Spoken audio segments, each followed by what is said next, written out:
అనంతపురం జిల్లా సింగనమల మండలం కల్లుపుడి గ్రామంలో ఒక అరుదైన దృశ్యం చోటు చేసుకుంటుంది. గ్రామంలోని ఒక వేప చెట్టు నుండి గత 15 రోజులుగా నిరంతరాయంగా కల్లు ధారలా కారుతుంది. ఈ ద్రవం కారుతున్న చోట అసలైన కల్లులాగే ఘాటైన వాసన వస్తుండడం విశేషం. వింత వాసన, వింత అనుభవం. ఈ వేప చెట్టు నుండి కారుతున్న ద్రవం రంగులోనూ, వాసనలోనూ కల్లును పోలి ఉండడంతో స్థానికులు ఆశ్చర్యం వ్యక్తం చేస్తున్నారు.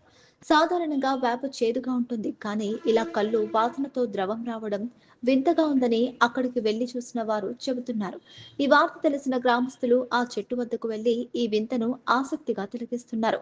పూజలు, గ్రామంలోని కొందరు మహిళలు ఈ చెట్టును దైవ స్వరూపంగా భావిస్తూ పసుపు కుంకుమలతో పూజలు చేస్తున్నారు. గత 2 వారాలుగా విరామం లేకుండా ఈ కల్లు కారుతూనే ఉండడం గమనార్హం. అనంతపురం జిల్లా సింగనమల మండలం కలమడి గ్రామంలో వేప చెట్టుకి, పొలాల్లో ఉన్న వేప చెట్టుకి కళ్ళు ధారలా ప్రవహిస్తుంది.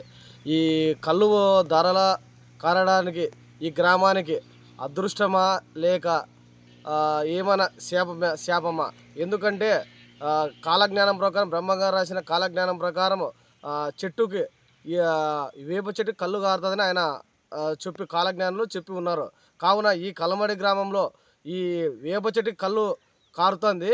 ఈ కళ్ళు ధరలో ప్రవహిస్తూ సేమ్ కళ్ళు వాసనే వస్తుంది. ఈ విశేషాలు ఏంటో, ఈ కళ్ళు కారడం ఈ గ్రామానికి ఏమన్నా ముప్పు వాటిల్తుందా లేదో, అవునో కదా, ఇక్కడ శివభక్తులు ఉన్నారు, వారిని అడిగి వారి విషయాల్లోనే మనం తెలుసుకునే ప్రయత్నం చేద్దాం. అంతా శివలీల శివ. ఈ ఈ ఊర్లో కళ్ళు కారడం ఇదే మొదటిసారి మేము చూడడము. అది కళ్ళు అది మంచి జరగాలనో చెడు జరగాలనో అంత శివకి తెలుసు, మనకేం తెలియదు.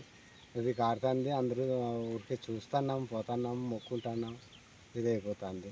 అదంతా చెన్నకేశ్వర స్వామి చేయాల మనకి. చెన్నకేశ్వర స్వామి పొలమే ఇది, ఈ పక్క అదంతా. ఎన్ని రోజులు నుండి ఈ ధరలా ప్రవహిస్తుంది? 15 రోజులు అవుతుంది. 15 రోజులు అవుతుందా స్వామి? అంటే ఏం పూజలు చేసినట్లున్నారు? చేశారా గ్రామస్తులు? పూజలు ఎవరో వాళ్ళు బుద్ధి పుట్టిన చేసి కాలజ్ఞానం ప్రకారము మనకి వేప చెట్టుకి చుట్టుపక్కల ఈ సింగనమల నియోజకవర్గంలో ఎక్కడ కారలేదు కదా. ఈ కలమడి గ్రామానికి శాపమా లేకపోతే అదృష్టమా ఈ కళ్ళు కారడం వేప చెట్టుకి? ఇది ఏమని చెప్తావు శివ, మనకి లీల అంతా దైవలీల. మనకైతే సర్వేశ్వరుడికి తెలుసు శివ, మనకి తెలియదు.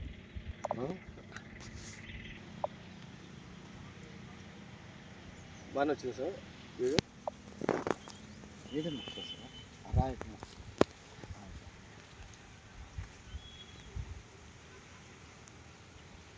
అనంతపురం జిల్లా సింగనమల మండలం కల్లమడి గ్రామం. ఆ గ్రామంలో మా ఊరికి పశ్చిమ దిశలో ఒక ఇంతకుముందు పురాతనది బీరప్ప గుడి అని, దాన్ని లింగాల గుడి కూడా అంటారు. అక్కడ సన్నకేశ్వర స్వామి దేవుని మాన్యం కూడా ఉంది. అక్కడ కొంతమంది రైతుల భూములు ఉన్నాయి. అక్కడ రైతుల భూముల దగ్గర చంద్రమౌళి అనే రైతు భూమి దగ్గర ఒక 14 రోజులు అవుతుంది నిరంతరంగా ఆ చెట్టుకు కళ్ళు కారుతూ ఉంది. అనేక జనాలు వచ్చి చూసిపోతూ ఉన్నారు. ఇంకా వస్తూనే ఉన్నారు, చూస్తూనే ఉన్నారు. ఇంకా దాంట్లో రోజు రోజుకు అది ఎక్కువ అవుతూనే ఉంది. దాని పవిత్రత, మంచి చెడు, మంచి జరుగుతుందో చెడు జరుగుతుందో ఊరికనే ఆలోచన కూడా చేస్తున్నారు. కానీ మంచే జరగాలని కోరుకుంటున్నాము. మేము ఇంకా వచ్చేవాళ్ళు, వచ్చిపోయే వాళ్ళు కూడా మా ఊరి గ్రామాన్ని ఆశీర్వదించాలని, ఊరికి మంచి జరగాలని కోరుకోవాలని మేమందరము ఆశీర్వదిస్తున్నాం.